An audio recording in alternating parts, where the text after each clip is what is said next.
Dois funcionários da Embaixada de Israel foram assassinados na noite desta quarta-feira, dia 21, diante do Museu Judaico da capital americana em Washington.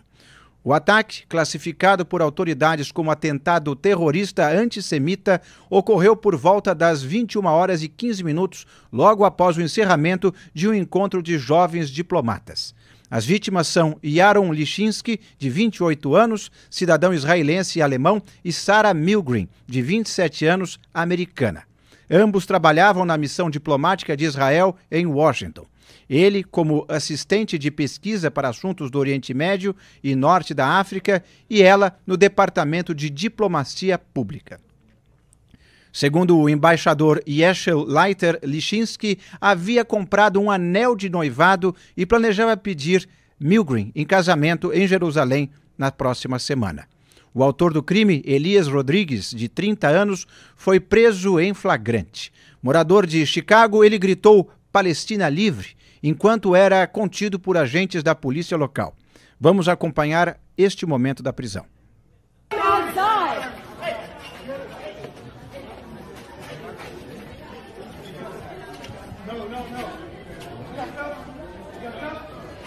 Free, free Palestine! Free, free Palestine! Free, free Palestine!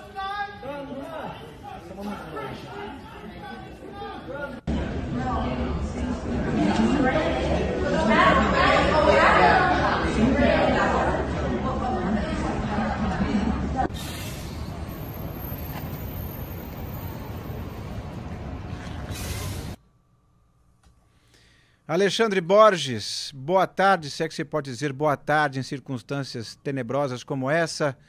Qual a sua análise desse atentado absolutamente covarde? Boa tarde, Inácio, boa tarde a todos. Você usou a palavra mais importante, é uma covardia.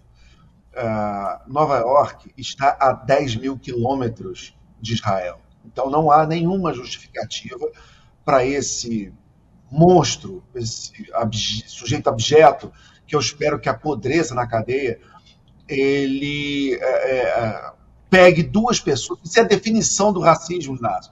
É você pegar duas pessoas completamente inocentes, que não tem nada a ver com a guerra, que não estão na guerra, que não estão no teatro da guerra, que não estão envolvidos com a guerra. É um casal jovem, que eles estavam noivos, teriam uma vida toda pela frente e, infelizmente, tiveram as vidas ceifadas em Nova York, num lugar supostamente onde eles deveriam ter segurança, e eles são atacados dessa maneira, sem defesa, de uma maneira injustificável, e isso apenas por ódio racial. Isso é o fruto do discurso de ódio. A gente vive numa época, Inácio, que se você falar que homem não engravida, você é acusado de discurso de ódio. Discurso de ódio é quem fica o dia inteiro repetindo, por exemplo, nos telejornais, que morrem 30 mil, 50 mil palestinos, segundo o Hamas, né?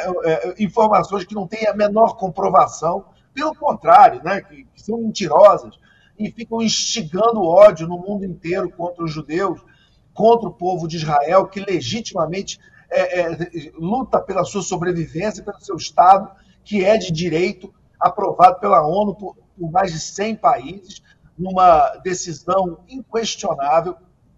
É a terra histórica do povo israelense, e eles têm todo o direito de estar onde eles estão, e você tem esses grupos que ficam incitando ódio, que fizeram aquele atentado, que é uma das coisas mais horrorosas da história da humanidade, uma das maiores vergonhas, das maiores chagas da história da humanidade, que foi o 7 de outubro de 2023, onde jovens, também de uma maneira covarde, foram atacados, jovens que estavam apenas num festival de música, e habitantes de kibbutz, também pessoas totalmente pacíficas. Mais de 200 pessoas foram mortas só ali no festival, 1.200 pessoas foram mortas naquele dia horroroso. E o que está acontecendo agora é o que tem que acontecer, que é o quê? A eliminação do Hamas. A única maneira de haver paz ou alguma possibilidade de paz na região não é cessar fogo. Cessar fogo em que condições?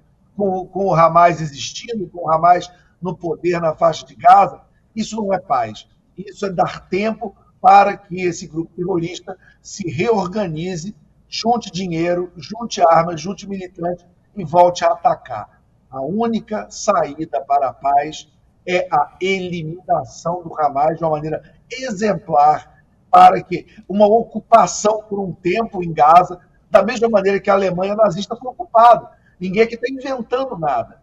Quando, Inácio, a grande diferença da Primeira Guerra Mundial para a Segunda Guerra Mundial foi qual? Quando terminou a Primeira Guerra Mundial e a Alemanha foi derrotada, houve reuniões na ONU, houve reuniões na Liga das Nações, o Tratado de Versalhes, todo mundo se abraçou, todo mundo disse, agora está tudo certo. Só que não houve a ocupação territorial da Alemanha. O que aconteceu? E poucos anos depois, a Segunda Guerra Mundial. E aí, quando morreram mais de 60 milhões de pessoas, e aí, o maior conflito da história, e aí, realmente, na segunda derrota da Alemanha, pela mais uma guerra basicamente causada por ela, os aliados tiveram a sábia e a inteligente decisão de ocupar o território, tirar as capacidades militares dos alemães, ficar por décadas monitorando o país. Isso foi feito no Japão também. E aí você tem hoje uma Alemanha e um Japão pacífico. Mas isso não é um pedaço de papel, isso não é um acordo, isso não é uma reunião em Bruxelas. Isso são anos, décadas de ocupação, de reconstrução do país, de penalização dos responsáveis, de reeducação da população, e aí você consegue uma paz duradoura. Pois é. E agora vamos falar também da repercussão desse ataque. Isso porque o presidente dos Estados Unidos, Donald Trump, condenou o assassinato dos 2 diplomatas da Embaixada de Israel em Washington e a classificou como um ato de ódio e radicalismo. E exigiu providências imediatas contra a violência antissemita. Já o secretário de Estado dos Estados Unidos, Marco Rubio, reagiu com indignação ao assassinato desses 2 diplomatas israelenses executados, lembro, a queima-roupa diante de um museu judaico em Washington na quarta-feira. Em declaração pública na madrugada desta quinta, Rubio afirmou: "Este foi um ato descarado de violência antissemita covarde. Não se enganem. Vamos rastrear os responsáveis e levá-los à justiça." E o Ministério de Relações Exteriores de Israel afirmou que estava chocado e horrorizado com o duplo assassinato. E aí eu volto para o Alexandre Borges. A repercussão não ficou só restrita ao governo americano e ao israelense, não é mesmo? Exatamente, o mundo inteiro, até países europeus que têm uma postura um pouco dúbia, a França, por exemplo, Macron, ele foi muito duro na condenação. Então, pelo menos isso, pelo menos o mundo, nesse episódio específico, está com a bússola moral voltada para o lugar certo. E você tem um governo nos Estados Unidos que está com uma agenda de firme apoio a Israel. Verdade seja dito, o Biden também, eu não vou... O crédito a quem merece. Quando houve o 7 de outubro de 2023, o governo Biden deu apoio a Israel. Agora, o apoio hoje ele é muito mais firme. A Kamala Harris era uma pessoa muito mais ideológica do que o Biden, e eu tenho grandes dúvidas se a Kamala Harris, como presidente, estaria ao lado de Israel hoje. Mas o governo Trump está, sem dúvida nenhuma. Ainda pensando sob o ponto de vista da repercussão e também desse terrorista, né, que a gente pode classificá-lo assim, já que é assim que ele foi designado pelo governo americano, existem também aquelas pessoas que acham que estão defendendo uma causa com essas medidas absolutamente atrozes. No fim das contas, a causa que ele diz batalhar pela, que é a, entre aspas, Palestina livre, acaba sofrendo um grande golpe e piora ainda mais a situação daquilo que ele diz defender, né, Alexandre? Pois é, Inácio, mas não vai deixar de ter muita gente, e muita gente em posições importantes, que estão dizendo, mas também Israel, né?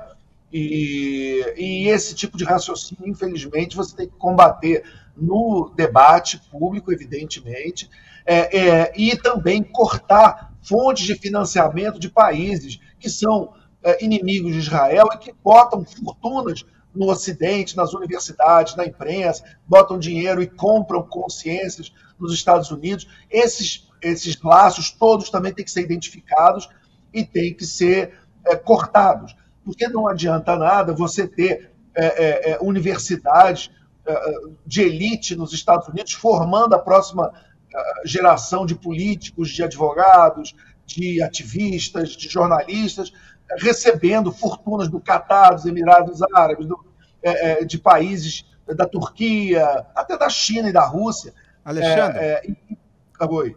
Eu vou te interromper rapidamente, a gente vai voltar nesse assunto no próximo bloco, mas eu queria ler a nota do Itamaraty, que ela soltou uma nota.